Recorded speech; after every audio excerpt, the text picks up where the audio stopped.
From the New York Times, I'm Michael Barbaro. This is A Daily.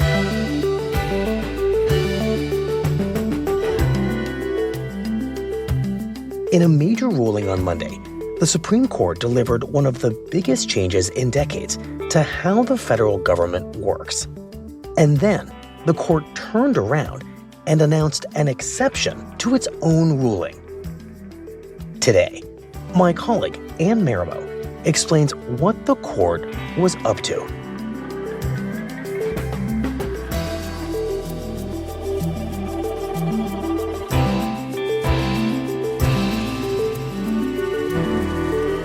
It's Tuesday, June 30th.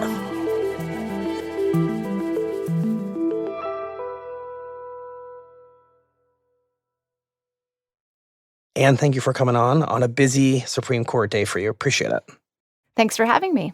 So, Anne, Monday was a day of big, and I think if we're being honest, somewhat contradictory rulings, in theory, by the Supreme Court about the scope of presidential power. So let's start with what just happened and what it means.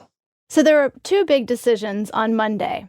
The first was a major expansion of presidential power. It makes it far easier for presidents to fire the heads of independent agencies like the Federal Trade Commission. It says the president can fire regulators for no reason or any reason at all. And these have been traditionally independent agencies. So the court's decision really upends the structure of the federal government as it's been for over 100 years. Right. It's not every day that you hear a colleague say that 100 years of federal government precedent and practice has been upended, but that's what you just said.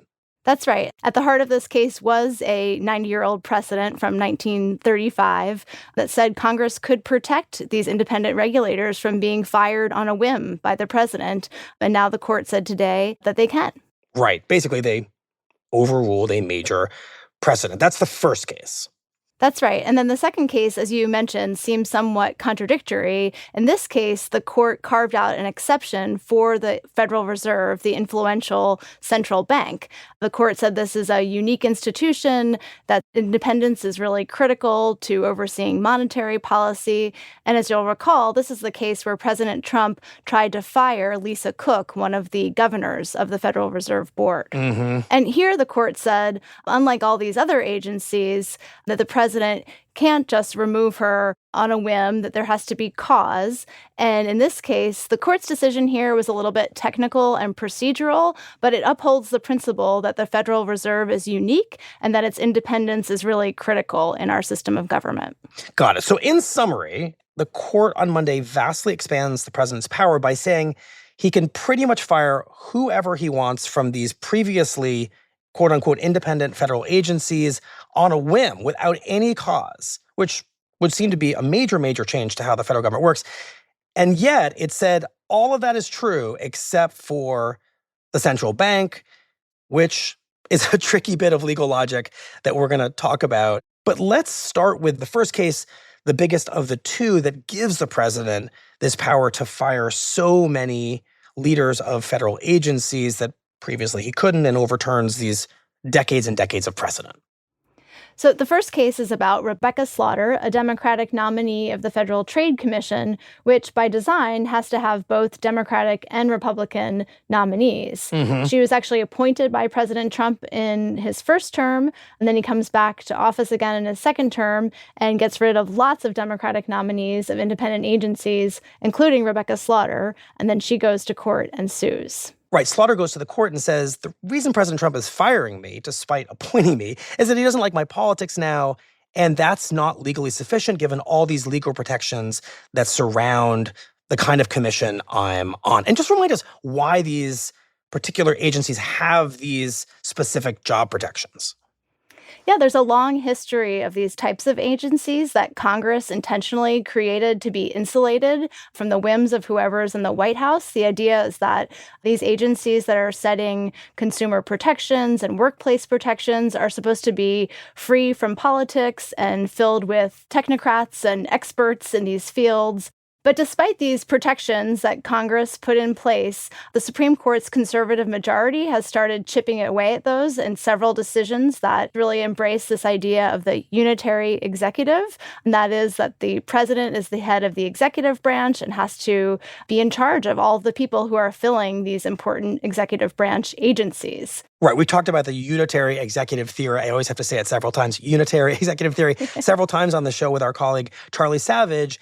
And basically, the idea is that in a well-run executive branch, no one who works for the president should be protected from accountability from that president. And that these independent agencies like the Federal Trade Commission, like the Securities and Exchange Commission, and so on, that the job protections held by the leaders of these agencies don't make any sense. They're basically unconstitutional if you believe that the executive has true authority across his or her branch of government.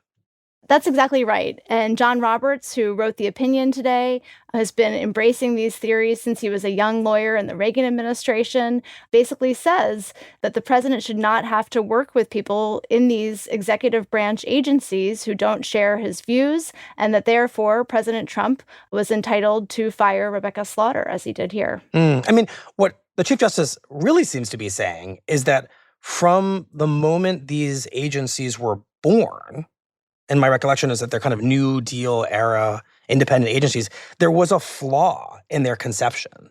And that flaw was that the president couldn't fire their leaders, that their leaders would be insulated from presidential authority.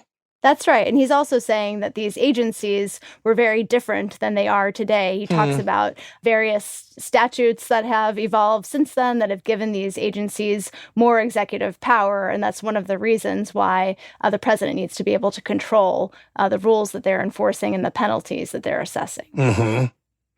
Of course, the other side of this argument is that even if these agencies have changed, the very nature of their work, which is regulation, the protection of consumers or investors, is unique within the executive branch and should be protected from political forces, that they require independent expertise, that whoever is deciding which publicly traded company should be penalized by the SEC should not just be someone the president likes or agrees with, but someone who knows public financial markets inside out.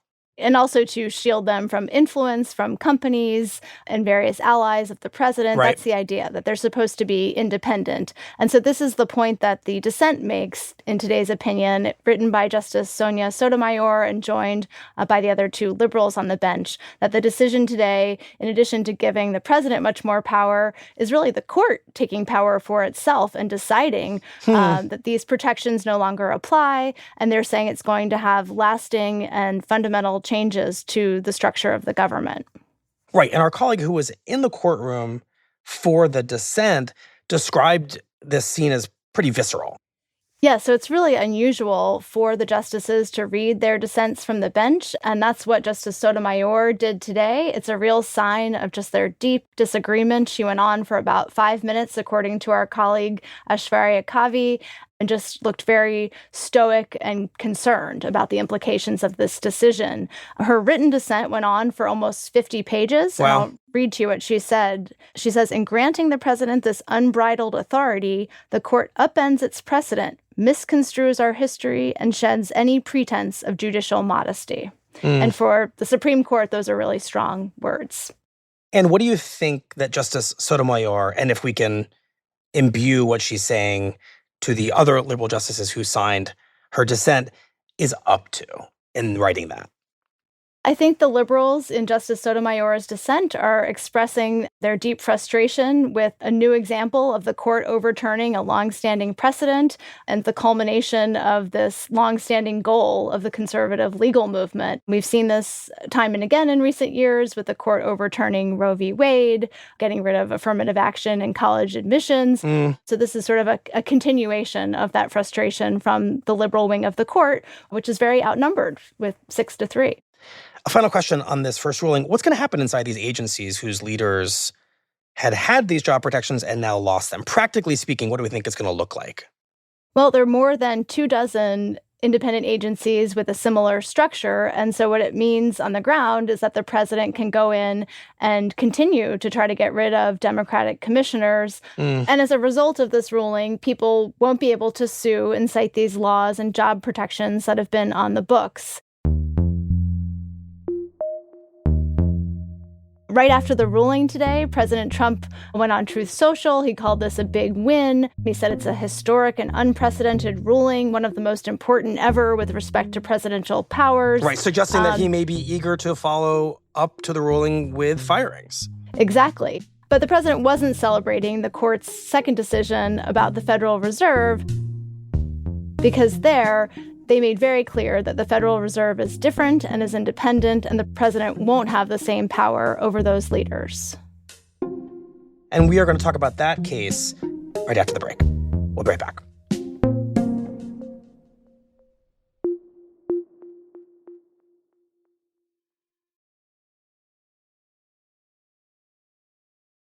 So, Anne, let's turn now to the second Supreme Court ruling that came down on Monday, revolving around the Federal Reserve, and how it is that the same Supreme Court got to such a different ruling when it came to the Federal Reserve than it did with all these other agencies. Just describe that case and how the court got to the result it did.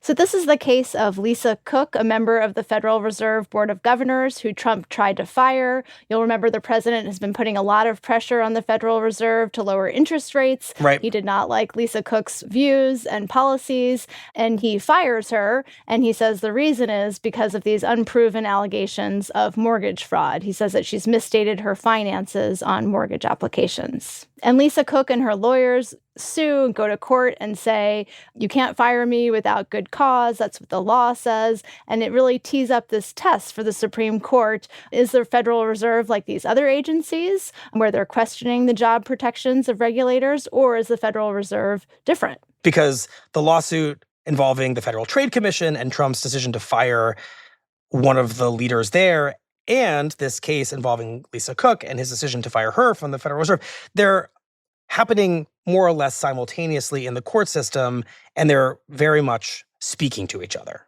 That's right. And here we see in Lisa Cook's case, the court says very clearly the Federal Reserve is different and has a unique history, that Lisa Cook can only be fired for cause. And they lay out all sorts of reasons why she needs to have a different process here if Trump wants to fire her. Right. The Supreme Court is not saying that someday Trump can't fire Lisa Cook. The court is saying that the way he fired her was wrong based on the unique job protections afforded to the Federal Reserve. But help me understand why the court distinguishes the Federal Reserve and the need to have cause to fire someone like Lisa Cook from all these other agencies we talked about in the first half of our conversation where apparently you don't need cause. So both of the opinions on Monday were written by Chief Justice John Roberts, but the Federal Reserve case had a very different lineup.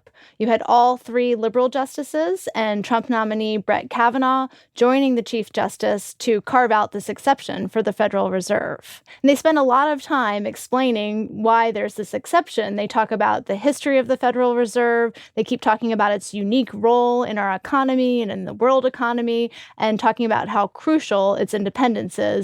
And that's why they say it's different.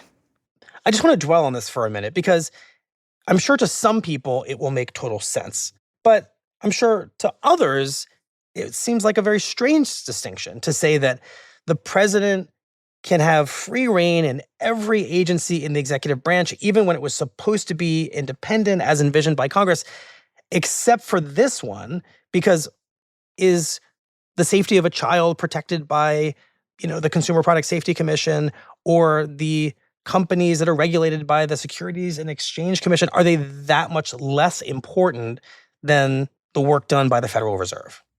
Yeah, I think it was significant that the court heard in amicus briefs from former top Treasury officials and former Fed chairmen. They warned the court that if they allowed the president to remove Lisa Cook while this litigation was underway, there would be widespread consequences for the global economy, for interest rates, and that it was really critical to protect the autonomy of the nation's central bank in an outsized way from these other agencies. I wonder if these former Treasury secretaries are making a legal distinction, what makes the Fed different from these other agencies, or are they making a kind of a practical policy distinction? And if the majority adopted their views, which they have, are they embracing a legal distinction here or just a practical policy distinction? That's a good question. In dissent, Justice Clarence Thomas says that these are policy arguments for an independent bank, but that actually it's not constitutional if the president doesn't have free rein to fire independent regulators. Basically, Thomas is saying that you cannot grant the president the freedom to fire everybody in all these other agencies and carve out the exception of the Fed.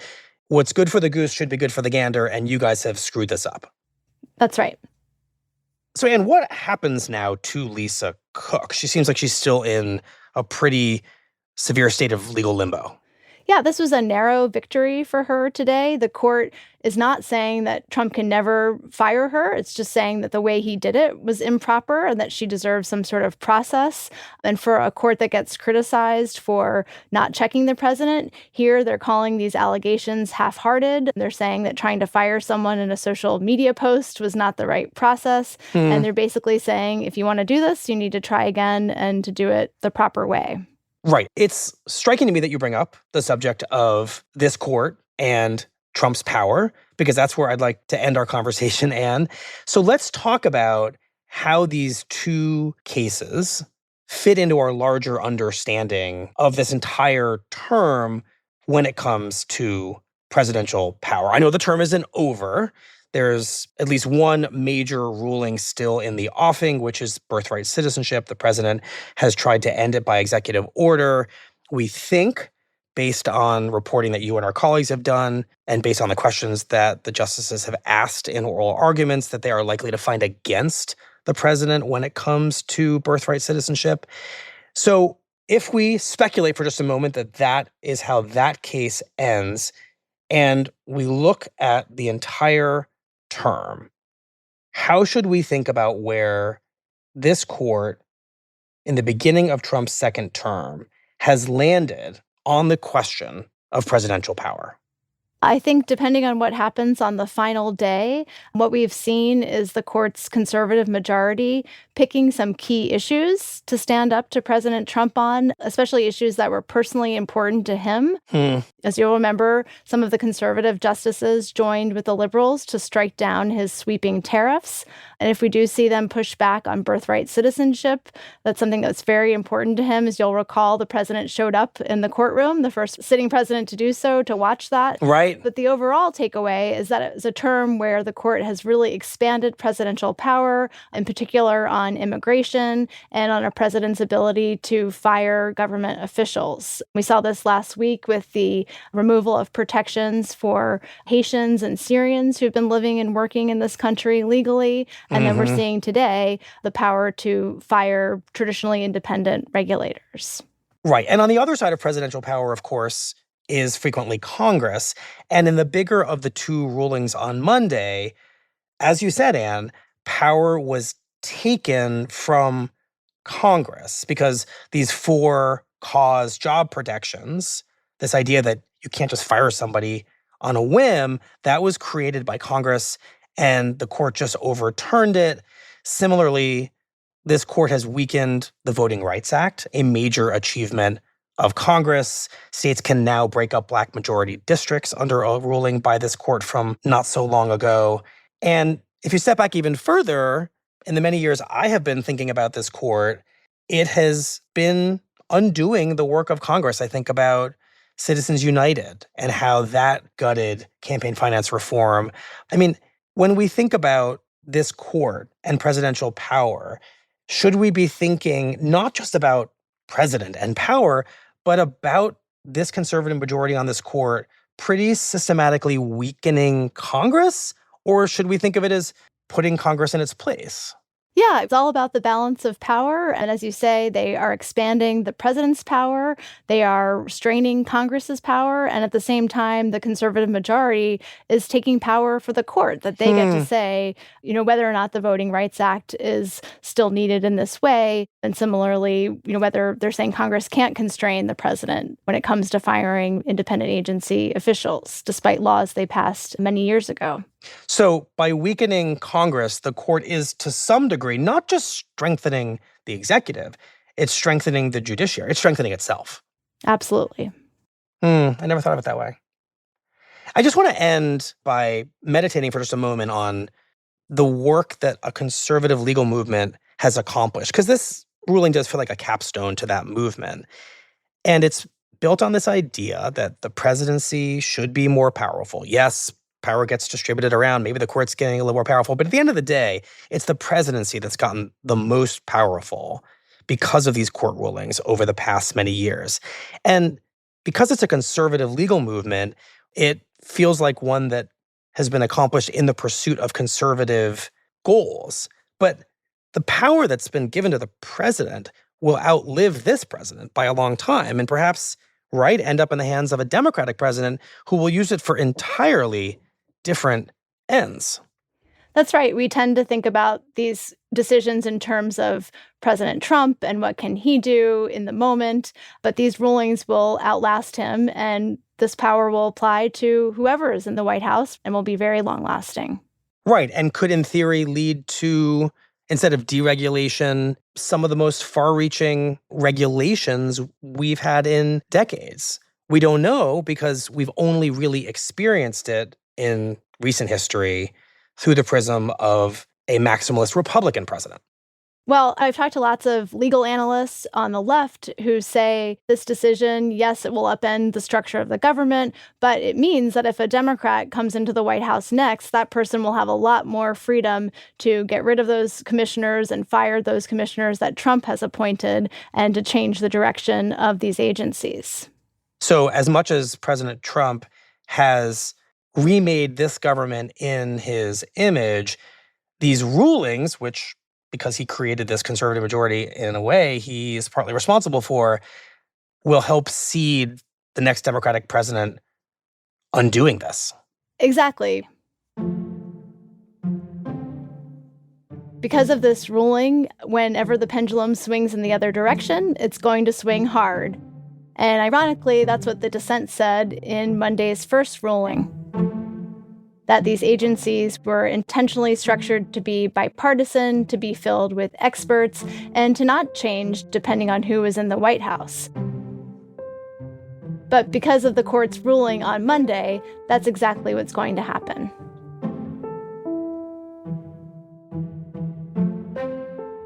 Anne, thank you very much. We appreciate it. Thank you.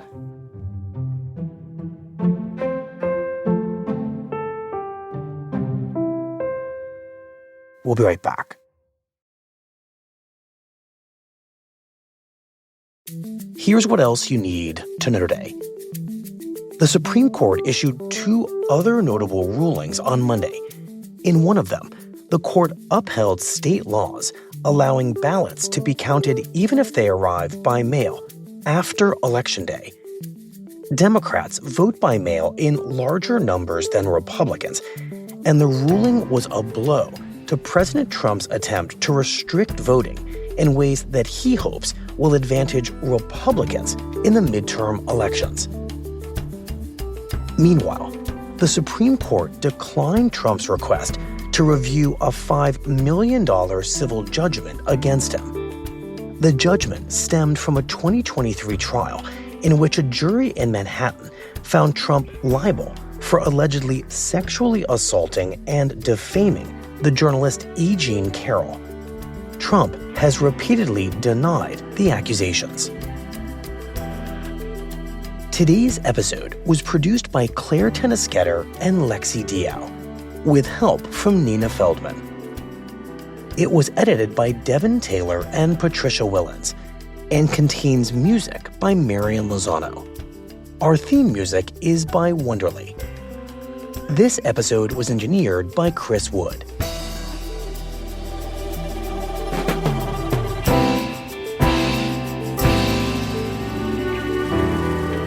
That's it for the Daily. I'm Michael Barbaro. See you tomorrow.